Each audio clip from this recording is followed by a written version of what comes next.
Assalamualaikum warahmatullahi wabarakatuh. Perkenalkan, nama saya Yuvita Sari, mahasiswi dari Politeknik Negeri Ujung Pandang, jurusan Akuntansi, Prodi D4 Akuntansi Manajerial, dari kelas 2D dengan NIM 46119124. Di dalam video ini, saya akan membahas tentang modal saham, laba ditahan, dan dividen. Maka dari itu, langsung saja kita simak beberapa slide berikut ini. Modal saham, laba ditahan, dan dividen. Pembahasan yang pertama, modal saham. Pengertian dari modal saham adalah hak pemilik atas perusahaan yang timbul sebagai akibat penanaman atau investasi yang dilakukan oleh pemilik atau para pemilik. Modal saham juga dapat diartikan sebagai tanda penyertaan atau kepemilikan seseorang atau badan dalam suatu perusahaan atau perseroan terbatas, yang mana porsi kepemilikannya ditentukan oleh seberapa besar penyertaan yang ditanamkan di perusahaan tersebut.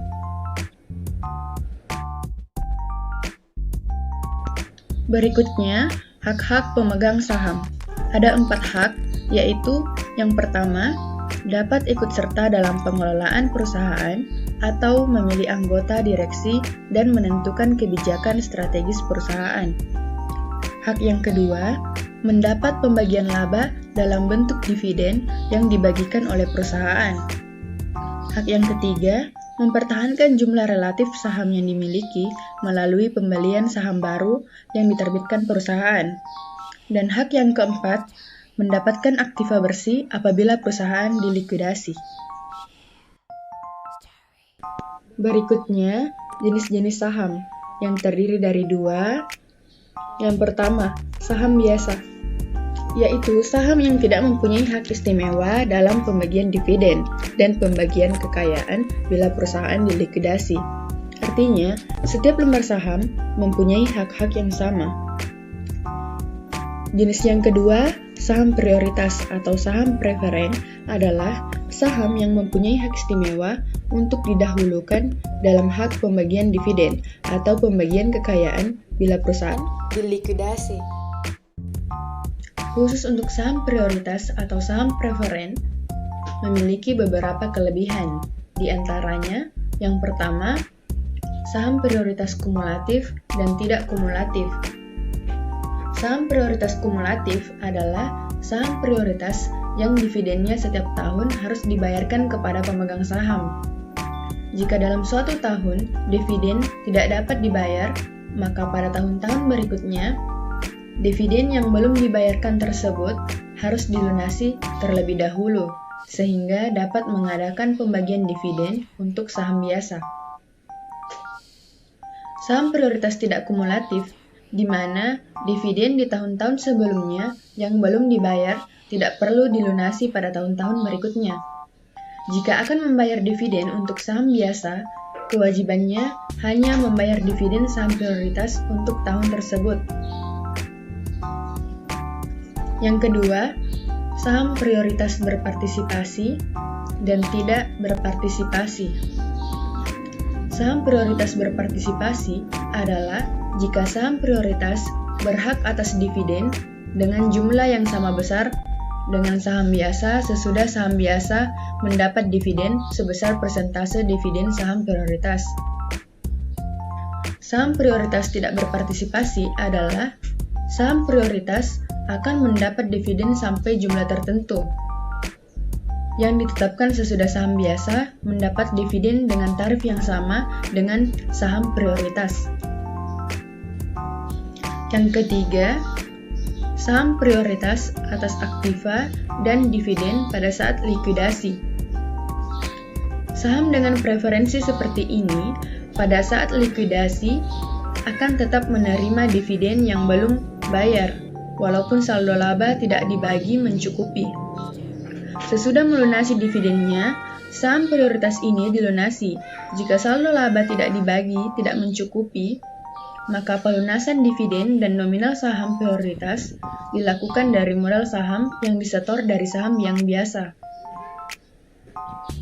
Saham biasa yang pelunasannya jatuh pada urutan terakhir akan menerima jumlah pengembalian sebesar sisa modal disetor yang masih ada. Dapat terjadi sisanya nol sehingga saham biasa tidak memperoleh pengembalian. Yang keempat, saham prioritas yang dapat ditukar dengan saham biasa. Kadang-kadang saham prioritas mempunyai referensi dapat ditukar dengan saham biasa. Pemegang saham prioritas jenis ini akan menukar sahamnya dengan saham biasa dalam keadaan dividen yang dibagi untuk saham biasa tiap tahunnya lebih besar daripada dividen untuk saham prioritas. Apabila keadaan seperti ini yang disebutkan diperkirakan akan berlangsung terus, maka lebih menguntungkan memiliki saham biasa daripada saham prioritas, karena saham biasa mempunyai klaim yang tidak terbatas atas laba. Berikutnya, saham bernilai pari dan tidak bernilai pari. Yang pertama, akte pendirian biasanya menyebutkan nilai tertentu untuk tiap lembar saham yang disebut dengan nilai pari saham. Yang kedua, kadang-kadang akte pendirian tidak menyebutkan nilai tertentu bagi saham yang dikeluarkannya, atau disebut dengan saham yang tidak bernilai pari. Nilai sahamnya ditentukan oleh Dewan Komisaris. Yang ketiga, bila saham dijual dengan harga lebih tinggi dari nilai parinya, maka selisih kelebihan harga jual di atas nilai pari disebut dengan agio saham. Sebaliknya, jika selisih kurang, disebut dengan disagio saham.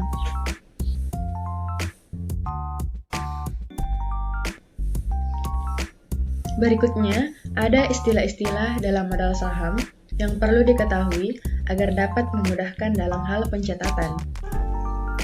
Di antaranya, ada modal saham statuter atau modal saham yang diotorisasi, yaitu jumlah saham yang dikeluarkan sesuai dengan akte pendirian perusahaan.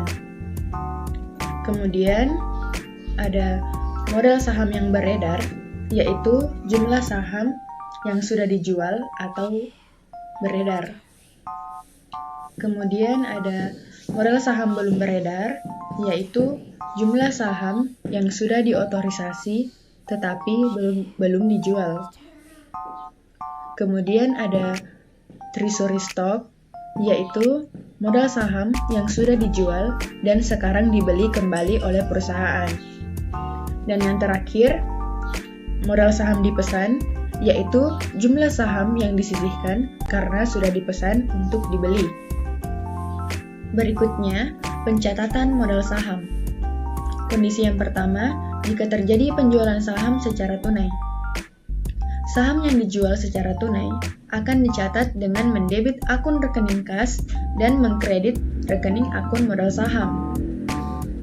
Jika terjadi selisih kekurangan antara harga jual saham dengan nilai nominalnya, maka akan dicatat dengan mendebit rekening disagio saham. Sedangkan jika terjadi selisih kelebihan antara harga jual saham dengan nilai nominalnya, maka akan dicatat dengan mengkredit rekening agio saham. Kondisi yang kedua, jika terjadi penjualan melalui pesanan. Jurnal yang pertama dipakai jika terjadi selisih kekurangan antara harga jual saham dengan nilai nominal saham. Dicatat dengan mendebit akun kas, akun disagio saham, dan akun piutang pesanan saham, lalu kemudian mengkredit akun modal saham. Atau jurnal yang kedua, jika terjadi selisih kelebihan antara harga jual saham dengan nilai nominal saham. Dicatat dengan mendebit akun kas dan akun piutang pesanan saham, lalu kemudian mengkredit akun agio saham dan akun modal saham. Berikutnya, jurnal jika terjadi penerimaan piutang. Dicatat dengan mendebit akun kas dan mengkredit akun piutang pesanan saham. Lalu, jurnal untuk penyerahan saham. dicatat dengan mendebit modal saham dipesan dan mengkredit modal saham preferen. Berikutnya, jika terjadi pembatalan pesanan saham, terdapat 4 kondisi. Yang pertama, apabila uang yang sudah diterima dikembalikan kepada pemesan. Dicatat dengan mendebit akun modal saham dipesan dan akun agio saham biasa atau preferen. Lalu kemudian mengkredit akun kas dan akun piutang pesanan saham.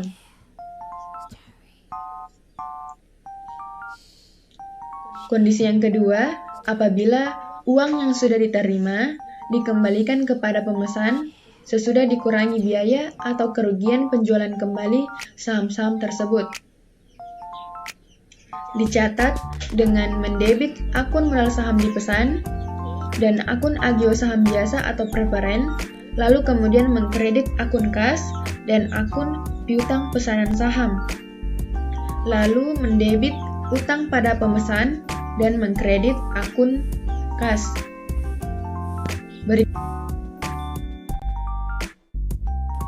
Yang ketiga, apabila utang yang sudah diterima dianggap hilang atau tidak dikembalikan. Dicatat dengan mendebit akun modal saham dipesan dan akun agio saham, lalu kemudian mengkredit akun modal dari pembatalan pesanan dan akun piutang pesanan saham. Yang keempat, apabila mengeluarkan saham yang nilainya sama dengan jumlah uang yang sudah diterima. Dicatat dengan mendebit akun modal saham dipesan dan akun agio saham, lalu kemudian mengkredit akun modal saham dan akun piutang pesanan saham.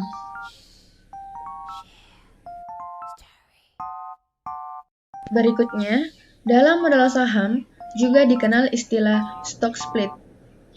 Stock split atau pemecahan saham adalah suatu langkah yang dilakukan perusahaan atau korporasi untuk memecah sahamnya menjadi jumlah lembar yang lebih rendah secara proporsional. Tujuannya untuk mempertahankan harga saham agar tetap berada dalam rentang harga yang optimal supaya lebih menarik bagi investor. Masuk ke pembahasan yang kedua, laba ditahan. Laba ditahan merupakan istilah untuk laba yang tidak dibagi. Maksudnya adalah sebagian atau keseluruhan laba yang diperoleh oleh perusahaan yang tidak dibagikan kepada pemegang saham dalam bentuk dividen. Berikutnya, manfaat laba ditahan. Ada 4 manfaat. Manfaat yang pertama, untuk membayar hutang perusahaan. Agar perusahaan tetap berjalan dan nama baik perusahaan tetap dijaga, maka kewajiban akan hutang harus dibayar. Oleh karena itu, perusahaan bisa melakukan perencanaan pembayaran hutang dengan laba ditahan, khususnya hutang yang akan segera jatuh tempo. Manfaat yang kedua, sebagai modal cadangan. Manfaat lain dari laba ini adalah sebagai cadangan modal apabila suatu saat perusahaan mengalami kendala finansial. Dengan adanya dana dari laba ditahan tersebut bisa menjadi tambahan dana agar perusahaan terus bisa berjalan dengan baik tanpa perlu meminjam uang dari pihak lain, misalnya bank. Manfaat yang ketiga, untuk membiayai operasional perusahaan. Laba ditahan juga digunakan untuk membiayai operasional perusahaan dengan tujuan agar perusahaan bisa tetap beroperasi dengan harapan bisa terus berkembang lebih besar. Hal ini biasanya diambil sebagai keputusan apabila laba yang diperoleh perusahaan jumlahnya kecil. Jadi, akan jauh lebih baik jika digunakan untuk membiayai operasional daripada dibagikan kepada pemegang saham. Manfaat yang keempat, untuk perkembangan atau investasi di masa depan. Perusahaan tentu saja tidak boleh berjalan statis atau menurun, tapi harus terus menanjak dan berinovasi agar terus bisa eksis dan berkembang. Laba ini bisa digunakan dalam pengembangan usaha atau investasi perusahaan. Berikutnya, dikenal juga istilah pencadangan laba ditahan.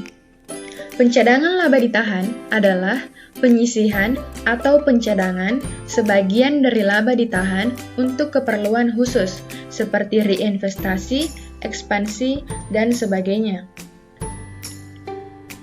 Pencadangan laba ditahan telah diatur dalam FASB Statement No. 5 Accounting for Contingencies yang berbunyi, pembatasan laba ditahan merupakan praktik yang dapat diterima, namun harus disajikan sebagai bagian dari kelompok rekening modal di dalam neraca, dan harus diidentifikasikan dengan jelas sesuai dengan tujuan pencadangan tersebut. Pada dasarnya, pencadangan laba ditahan hanya merupakan reklasifikasi laba ditahan yang mencerminkan keinginan manajemen untuk tidak membagikan bagian yang dicadangkan untuk dibagikan sebagai dividen, karena perusahaan ingin menggunakannya untuk keperluan khusus. Apabila pencadangan dipandang tidak diperlukan lagi, maka saldo laba ditahan yang disisihkan tersebut harus dikembalikan ke rekening laba ditahan. Pembahasan yang ketiga, dividen. Pengertian dividen adalah suatu bentuk pembagian keuntungan atau laba kepada para pemegang saham dalam suatu periode tertentu berdasarkan banyaknya saham yang dimiliki. Artinya, besar dividen tergantung pada besarnya saham yang dimiliki. Dividen umumnya lebih kecil dari saldo laba ditahan, karena yang pertama, adanya persetujuan dengan kreditur untuk tidak membagikan laba ditahan seluruhnya, guna mengantisipasi kemungkinan terjadinya rugi. Yang kedua, adanya peraturan dari instansi yang berwenang. Yang ketiga, adanya kebijakan pencadangan untuk reinvestasi. Yang keempat, adanya kebijakan untuk membayar dividen setiap tahun. Dan yang kelima, adanya kebijakan pencadangan guna menutup rugi. Berikutnya, tanggal-tanggal penting yang berhubungan dengan dividen. Yang pertama, date of declaration, yaitu tanggal pengumuman dividen. Pada saat diumumkan, perusahaan akan mendebit rekening laba ditahan dan mengkredit rekening utang dividen. Yang kedua, date of record, yaitu tanggal pencatatan pemegang saham yang berhak menerima pembayaran dividen. Pada tanggal ini, tidak ada jurnal yang dibuat. Yang ketiga, date of payment, yaitu tanggal pembayaran dividen. Pada tanggal ini, perusahaan akan mendebit rekening utang dividen dan mengkredit rekening kas. Berikutnya, jenis-jenis dividen. Terdiri dari 5 jenis. Yang pertama, dividen tunai. Jenis dividen tunai adalah yang paling umum dibagikan kepada pemegang saham. Cara pembayarannya adalah secara tunai, sehingga hal ini lebih disenangi oleh para pemegang saham. Terkadang, perusahaan publik membayarkan dividen ini secara berkala, antara 2-4 kali dalam 1 tahun. Selain itu, dividen ini biasanya akan dikenakan pajak sesuai dengan hukum yang berlaku pada tahun pengeluaran. Jenis dividen yang kedua, dividen properti. Dividen properti dibagikan dalam bentuk aset atau barang, tidak dengan tunai maupun saham. Jenis pembagian dividen ini jarang dilakukan oleh perusahaan, karena akan lebih sulit diperhitungkan. Biasanya, perusahaan melakukannya karena uang tunai yang ada di perusahaan sudah terlanjur tertanam dalam investasi perusahaan lain. Jenis dividen yang ketiga, dividen scrip. Dividen scrip dibayarkan dalam bentuk surat janji hutang. Perusahaan akan membayarkan pada waktu dan jumlah tertentu sesuai dengan surat janji hutang. Dan biasanya, surat ini akan dikenakan bunga sampai dengan uang tersebut dibayarkan kepada pemilik saham. Jenis dividen yang keempat, dividen likuidasi, bisa diartikan sebagai pengembalian modal. Hal ini bisa saja terjadi karena perusahaan mengalami kebangkrutan. Namun, hal ini hanya berlaku jika perusahaan tersebut masih memiliki sedikit sisa kekayaannya. Jika tidak ada yang tersisa, maka pemegang saham tidak akan mendapat apa-apa. Jenis dividen yang terakhir, dividen saham. Sesuai dengan namanya, dividen saham ini dibayarkan dalam bentuk saham. Dividen ini sering dimanfaatkan oleh perusahaan jika perusahaannya kekurangan uang kas. Pembagian dividen jenis stok biasanya diberikan secara merata bagi semua pemegang saham. Dengan demikian, para pemegang saham akan menerima saham lebih banyak setelah mendapatkan dividen saham ini. Berikutnya, contoh soal dividen. Pada tanggal 6 Juli 2017, PT Belimbing mengumumkan membagikan dividen sebesar 25% dari saham PT Belimbing yang beredar. Dividen saham akan dibayarkan pada tanggal 15 Agustus 2017 dan pada tanggal 30 Juli 2017 akan dilakukan pencatatan. Nilai pasar saham di kala tanggal pengumuman yaitu Rp2.000 per lembar saham. PT Belimbing memiliki saham yang beredar sebanyak 60.000 lembar saham. Dan nilai paris saham PT Belimbing adalah Rp1.500 per lembar saham. Jurnal yang diperlukan diantaranya pada tanggal 6 Juli 2017 untuk mencatat pengumuman. Akun laba ditahan di debit sebesar 30 juta. Diperoleh dari persentase pembagian dividen sebesar 25% dikali harga pasar saham sebesar Rp22.000 dan dikali jumlah saham yang beredar sebesar 60.000. Lalu mengkredit utang dividen saham biasa sebesar 22.500.000 yang diperoleh dari persentase pembagian dividen sebesar 25% dikali nominal saham sebesar 1.500 dan dikali jumlah saham yang beredar sebanyak 60.000. Dan mengkredit akun agio saham biasa sebesar 7.500.000 diperoleh dari